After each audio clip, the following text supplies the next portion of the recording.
নমস্কার বন্ধুরা। তো আজকে আমি চলে এসেছি আপনাদের সামনে। তো আশা করি আপনারা সবাই ভালো আছেন, আমরাও খুব ভালো আছি। তো বন্ধুরা, আমি আগের দিনই দেখিয়েছি আপনাদের যে আমাদের বাড়িতে একটা সুন্দর কামরাঙা গাছ আছে। তো এটা 12 মাসেই ফল আসে। তো আপনাদেরকে বলতে ভুলে গিয়েছি যে এই কামরাঙা গাছটা কিন্তু আমাদের মিষ্টি কামরাঙা গাছ, ভোগ কামরাঙা গাছ। এর ফলগুলো কিন্তু খুবই মিষ্টি, কোনো টক নেই এর মধ্যে। তো এটা হচ্ছে ভোগ কামরাঙা গাছ। এর সামনেই হচ্ছে তমাল গাছ, আর তমাল গাছের পাশেই আমাদের খুব সুন্দর একটা জবা ফুল গাছ আছে। তো আজকে আমি আপনাদেরকে আমাদের বাগানের নানান রকমের ফুল দেখাবো, আর পাশাপাশি আমি কয়েকটা রান্নার রেসিপিও দেখাবো, নতুন নতুন রান্নার রেসিপি। তো অবশ্যই অবশ্যই বন্ধুরা, আপনারা সবাই পাশে থাকবেন আর পাশে থেকে পুরো ভিডিওটা দেখবেন। আর আমার যে সমস্ত পুরনো বন্ধুরা আছেন, তো এভাবেই সব সময় আমার পাশে থাকবেন। আপনারা পাশে আছেন দেখে আমার খুবই ভালো লাগে। তো আমিও সব সময় চেষ্টা করি আপনাদের পাশে থাকতে। তো এভাবেই আপনারা সব সময় আমার পাশে থাকবেন আর পাশে থেকে সহযোগিতা করবেন, যেন আমি আপনাদের সঙ্গে তালে তাল মিলিয়ে চলতে পারি। তো বন্ধুরা, আপনাদের অনেক অনেক ভালোবাসা আর অনেক অনেক শুভকামনা রইল। আপনারাও এগিয়ে যান খুব ভালোভাবে, আর আমাকেও হেল্প করুন যেন আমিও আপনাদের সঙ্গে এগিয়ে যেতে পারি। আর যারা নতুন বন্ধুরা আছেন দেখছেন, আশা করি আপনারাও সহযোগিতা করবেন এগিয়ে যাওয়ার জন্য। আর আমাকে লাইক কমেন্ট শেয়ার করতে ভুলবেন না, আর সাবস্ক্রাইব করে বেল আইকনটিকে ক্লিক করে রাখবেন, তাহলে যে কোনো ভিডিও আসা মাত্রই যেন আপনাদের কাছে পৌঁছে যায়। তো বন্ধুরা, দেখতে পেলেন একটা সুন্দর জবা ফুল। তো জবা ফুল গাছটা তমাল গাছটার নিচেই ছিল, আর খুব সুন্দর কিন্তু জবা ফুলটা ছিল। আর এখানে একটা টবের মধ্যে দেখতে পাচ্ছেন এখানে খুব সুন্দর একটা ফুল। তো এই ফুলটার নাম ঠিক আমি ভুলে যাই বারবার। তো আপনারা অবশ্যই বলে জানাবেন যে এই ফুলটা কে কে চেনেন আর এই ফুলটার নাম কি। তো এই ফুলটা কিন্তু পাতাগুলো ঠিক একদম কদম ফুলের পাতার মতোই, যার জন্য আমার শাশুড়ি মা নাম রেখেছে এটা কদম ফুল। তো আপনারা কে কী নামে জানেন এই ফুলটাকে, তো অবশ্যই কমেন্টে জানাতে ভুলবেন না। এই ফুলটা কিন্তু খুব সুন্দর দেখতে, একদম ছোট ছোট প্রজাপতিগুলো যেরকম হয় না সেরকমই দেখতে। তো এখানে কিন্তু ছোট ছোট অনেক প্রজাপতিও ঘুরতে আসে। আর এই ফুলটার পাশেই ঠিক একটা নয়নতারা গাছ লাগিয়েছি। তো দেখুন এখানে নয়নতারা গাছটা একদম এলোমেলো হয়ে আছে ডালপালাগুলো, আর এখানেও কিন্তু খুব সুন্দর ফুল ফোটে। তো এখানেও ফুল ফুটেছে, আপনারা দেখতেই পাচ্ছেন। তো এই গাছটা বেঁধে দিলে একসঙ্গে ফুলগুলো অনেক দেখা যায়। তো গাছটা চাপা পায়ের জন্য আমি এই বাঁধনটা খুলে দিয়েছি, তো ডালগুলো এলোমেলো হয়েই আছে।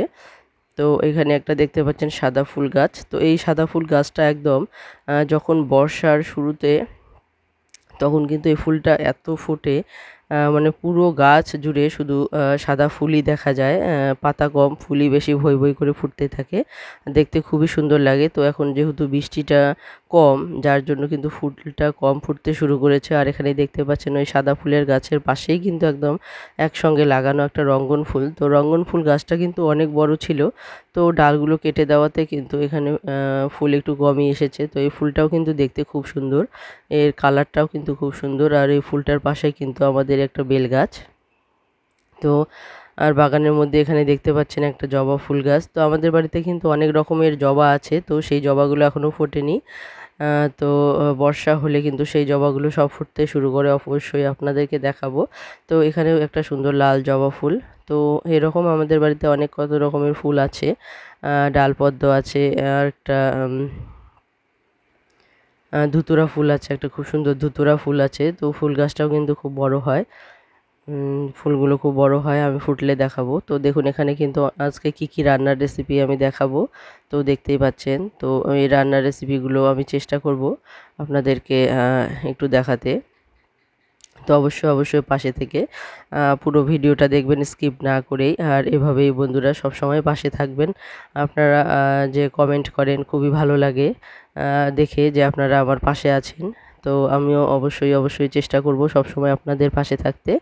তো বন্ধুরা, এখন রান্নার বিষয়ে কথা বলা যাক। তো দেখুন এখানে কিন্তু কড়াইয়ের মধ্যে আমি তেল বসিয়ে দিয়েছি, আর অটোমেটিক আমি করলা কতগুলো ভেজে নিলাম। তো এগুলো কিন্তু ভাজা খাওয়ার জন্য নয়, এখানে সবজিতে দেওয়ার জন্য। তো দেখুন এখানে একটা আজকে 12 মিশালি একটা সবজি রান্না করতে যাচ্ছি, সেটা কিন্তু খুব সুস্বাদু হয়েছিল। তো এখানে কারি পাতা কতগুলো আমি দিয়ে দিলাম, আর এখানে কিন্তু আমি কোনো রকম লঙ্কা দিলাম না, কারি পাতা আর রাঁধুনি মশলা সোমবারে দিলাম। আর সোমবারে দিয়ে আমি এখানে সবজিগুলো বসিয়ে দিলাম। তো বন্ধুরা এখানে কিন্তু নানান মিশালি সবজি আছে, তো বলে দিচ্ছি কী কী সবজি আছে। এখানে কোয়াশ, আলু, গাজর, বিনস, তার পটল, তারপরে কাঁচা কলা, তারপরে হচ্ছে গিয়ে মিষ্টি আলু, আর এর সঙ্গে আমি দেব মুগ ডাল। তো মুগ ডাল আমি কতগুলো ভিজিয়ে রেখেছি, আপনারা দেখতেই পেলেন। মুগ ডালগুলো সুন্দর একদম ফুলে উঠেছে বীজ খাওয়াতে। তো এখানে কিন্তু মুগ ডালটাও আমি দিয়ে দিলাম। তো এগুলো এখন ভালোভাবে আমি ভেজে নিব। তো ভেজে নিয়ে আমি এখানে মশলা দিয়ে দিব। তো অবশ্যই অবশ্যই স্কিপ না করে পুরো ভিডিওটা দেখতে থাকবেন, এখানে কি কি মশলা দিয়ে আমি রান্না করি। তো বন্ধুরা এটা কিন্তু সম্পূর্ণ একটা আলাদা রেসিপি। তো এখানে কিন্তু কোনো রকম লঙ্কা আমি এখানে ব্যবহার করব না। তো আর এখানে মশলার মধ্যে আমি শুধু এখানে আদা বাটাই দিব, আর অন্য কোনো মশলা দেব না। তো আদা বাটাটাও কিন্তু একদম সামান্য পরিমাণ, 1 চামচ পরিমাণে কিন্তু দিয়েছি। তো দেখতে পাচ্ছেন এখানে কিন্তু ডাল দিয়েছি আমি। তো এখন আমি এটার মধ্যে লবণ দিয়ে এটাকে ভালোভাবে ভেজে নিব। তো দেখতে পাচ্ছেন এটা কিন্তু অনেকক্ষণ ভাজতে হবে, তাহলে কিন্তু এর স্বাদটা বেড়ে যাবে।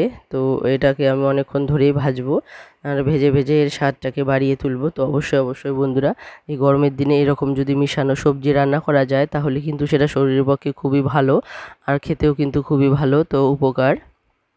তো অবশ্যই অবশ্যই আপনারা চেষ্টা করবেন বাড়িতে এরকম সব কিছু মিশিয়ে একটা সবজি রান্না করতে। তো এটা কিন্তু আমি আজকে লঙ্কা ছাড়াই রান্না করব, একদম পুরোপুরি আলাদা রকম একটা টেস্ট আসবে। এখানে রাঁধুনি মশলা দেওয়া আছে, কারি পাতা দিয়েছি। তো বন্ধুরা দেখুন এখানে কিন্তু আমি এখন লবণ দিয়ে দিলাম, আর লবণ দেওয়ার পরে এটা ভালোভাবে ভেজে নিব আমি অনেকক্ষণ।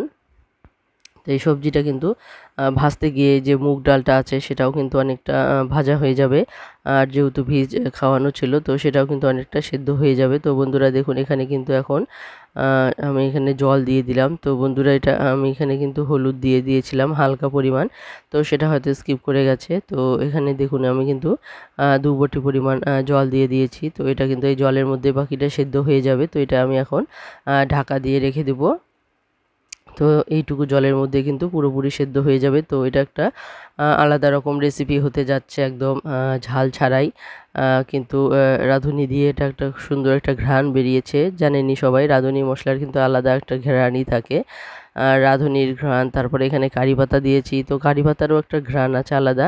তো এটা কিন্তু খেতে খুবই সুস্বাদু হয়েছে। তো অবশ্যই বলবো আপনারাও এভাবে বাড়িতে করুন, আর সবাইকে খাওয়ান, দেখবেন সবারই খুবই ভালো লাগবে।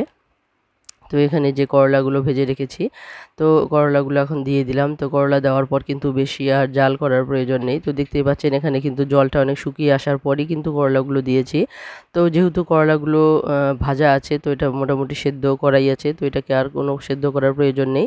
তো দেখুন এখানে কিন্তু জলটা শুকিয়ে এসেছে। এরপর আমি করলাগুলো দিয়ে একটু নাড়াচাড়া করে এটাকে নামিয়ে নেব। তো এটা কিন্তু খেতে একদম অসাধারণ হয়েছে। আমি অবশ্যই বলবো আপনারা একবার হলেও এরকম করে সব কিছু মিশিয়ে একটা রান্না করুন। সবজি খেতে কিন্তু খুবই ভালো লাগবে সবারই। তো অবশ্যই কমেন্টে জানাবেন এই রেসিপিটা আপনাদের কেমন লাগলো।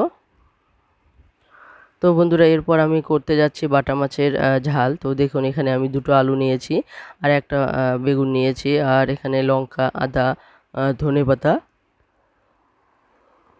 সবগুলোকে আমি সুন্দর করে লম্বা লম্বা করে কেটে নিয়েছি। আলু বেগুনগুলোকে সব এক সাইজ করে কেটে নিয়েছি। আর এখানে যে আদাটা আছে সেই আদাটাকে আমি বেটে নেব। তো আগে এখানে আমি মাছগুলোকে ভেজে নেব। তো দেখুন এখানে কড়াই আমার গরম হয়ে গেছে। তো এখানে আমি তেল দিয়ে দিয়েছি, আর এখানে আমি মাছগুলো এখন ভাজতে শুরু করব, বাটা মাছ। তো বাটা মাছের আজকে ঝাল করব। তো দেখতে পাচ্ছেন এখানে সমস্ত মাছগুলোকে কিন্তু আমি ভালো করে ভেজে নেব।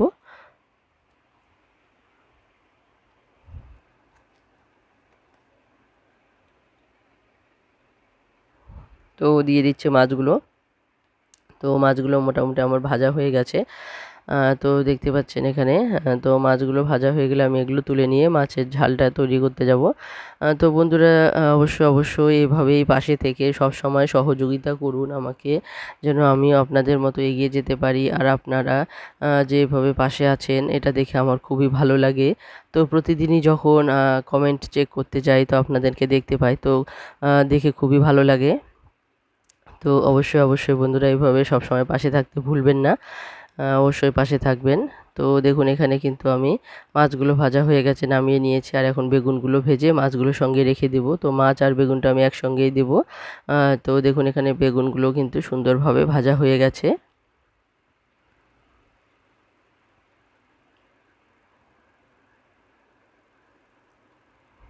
তো বেগুনগুলোকেও আমি নামিয়ে নিব। তো দেখুন এখানে কিন্তু যে ভাজার যে তেলটা ছিল সেই তেলের মধ্যেই কিন্তু আমি এখন কাঁচা লঙ্কা, শুকনো লঙ্কা আর কালো জিরে সম্বার দেব। কালো জিরে সম্বার দেওয়ার পর এটাকে আলু আর যে টমেটো ছিল, আমি টমেটোটা দেখাতে ভুলে গিয়েছি।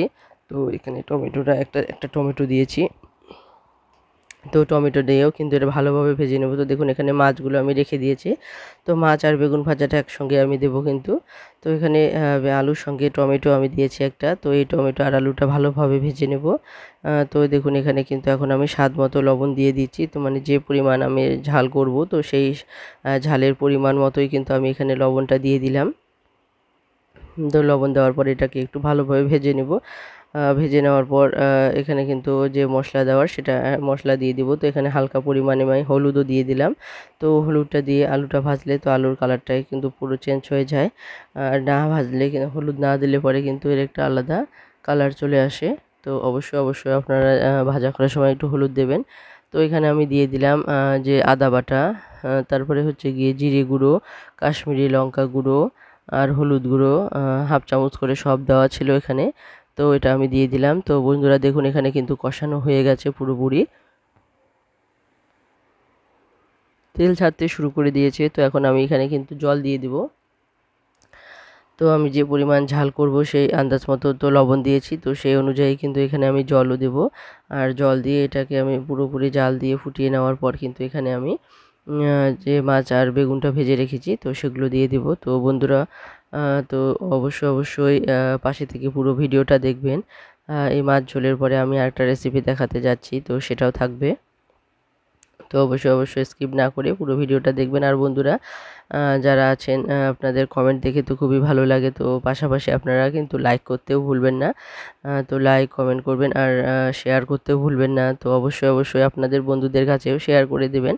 তো যেন আমি আপনাদের সঙ্গে তালে তাল মিলিয়ে চলতে পারি, যার জন্য কিন্তু শেয়ার করারও খুবই প্রয়োজন। অবশ্যই বলবো আপনারা শেয়ার করতেও ভুলবেন না। আর নতুন বন্ধুরা যারা আছেন তো অবশ্যই আমার বন্ধু হয়ে পাশে থাকবেন। সাবস্ক্রাইব, লাইক, কমেন্ট, শেয়ার করতে ভুলবেন না। আর বেল আইকনটিকে ক্লিক করে রাখবেন। তো আমি চাই নতুন বন্ধুরা যারা আছেন অবশ্যই এভাবে পুরনো বন্ধুদের মতোই আপনারাও সবসময় পাশে থাকুন। অবশ্যই আমি চাই, আর আমিও চেষ্টা করব আপনাদের পাশে থাকার সবসময়ই। তো বন্ধুরা দেখুন এখানে কিন্তু যে পরিমাণ ঝাল করব তো সেই আন্দাজ মতো কিন্তু এখানে আমি জল দিয়ে দিয়েছি। আর এখানে যে মাছগুলো ভাজা ছিল, তো জলটা অনেকটাই ফুটে উঠেছে। তো এখন কিন্তু আমি মাছ আর বেগুন ভাজাটা ছিল তো সেটা আমি দিয়ে দিলাম। তো দেওয়ার পরে এটা কিন্তু একটু জাল করে নিতে হবে। তো জাল করে 5-6 মিনিটের মতো এটাকে আমি জাল করে নেব। তো জাল করলে কিন্তু এর যে ঘ্রাণটা আছে তো সেটা কিন্তু এই মাছের যে ঝাল তৈরি হচ্ছে তো সেটার মধ্যে কিন্তু সুন্দর একটা সেন্ট আসবে, মানে টেস্টিও হবে। তো এর মধ্যে কিন্তু ধনেপাতা ছিল দেওয়া। তো এখানে আমি ধনেপাতা দিয়ে দিলাম। ধনেপাতাটা আমি আগেই কুচি করে কেটে রেখেছি। তো এটা আমি ধনেপাতাটা দিয়ে দিলাম। তো এই ধনেপাতা দিয়ে আজকে বাটা মাছের ঝাল তৈরি হলো। তো অবশ্যই বন্ধুরা কমেন্টে জানাতে ভুলবেন না যে এরকম ধনেপাতা দিয়ে বাটা মাছের ঝাল খেতে কীরকম লাগে। তো আপনারা অবশ্যই রান্না করেছেন, বা যদি কেউ রান্না করেনি তাহলে বলবো যে অবশ্যই একবার ধনেপাতা দিয়ে এভাবে রান্না করে খান, তো দেখবেন ভালোই লাগবে খেতে। তো বন্ধুরা অবশ্যই কমেন্টে জানাতে ভুলবেন না যে আজকে আমার রেসিপিগুলো কেমন লাগলো। তো যদি ভুল হয়ে থাকে কোথাও তো অবশ্যই সেটা কমেন্টে জানাতে ভুলবেন না। তো এইভাবেই বন্ধুরা সবসময় পাশে থেকে সহযোগিতা করুন এগিয়ে যাওয়ার জন্য। তো দেখুন এখানে কিন্তু মাছের ঝালটা আমার রেডি হয়ে গেছে।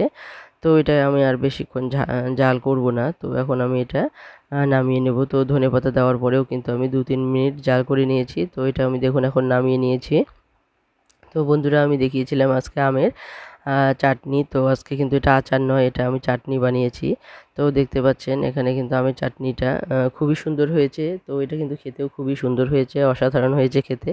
তো আমের আচার যেরকম খেতে ভালো লাগে কিন্তু আমের চাটনিও কিন্তু খেতে খুবই ভালো লাগে। তো এখানে কিন্তু আমের চাটনি আমি বানাচ্ছি। তো আমের চাটনি বানানোর সময় কিন্তু এখানে আমি কাঁচা লঙ্কা আর কিন্তু পাঁচফোড়ন সোমবারে দিয়েছিলাম। আর দিয়ে এটা আমি ভালোভাবে নেড়ে রান্না করছিলাম। তো বন্ধুরা দেখতেই পাচ্ছেন।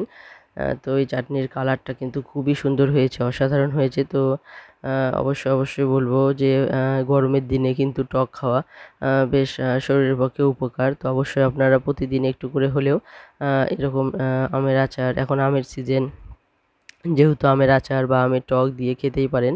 এতে কিন্তু খাওয়ার রুচি অনেকটাই ফিরে আসে আর খেতেও ভালো লাগে। তো এই আমের চাটনি কিন্তু খেতে খুবই ভালো লাগে। তো আপনাদের কার কার খেতে ভালো লাগে অবশ্যই কমেন্টে জানাতে ভুলবেন না। তো এই আমার চাটনিটা আমার কেমন হয়েছে অবশ্যই সেটা কমেন্টে জানাতে ভুলবেন না। তো দেখুন এখানে কিন্তু আমের চাটনির কালারটা খুবই সুন্দর হয়েছে। তো বন্ধুরা অসংখ্য ধন্যবাদ বন্ধুরা আবারও আপনাদেরকে পুরো ভিডিওটা দেখার জন্য। তো এইভাবেই সবসময় পাশে থেকে সহযোগিতা করবেন। তো আবারও সবাইকে অসংখ্য ধন্যবাদ জানিয়ে শেষ করছি এখানেই।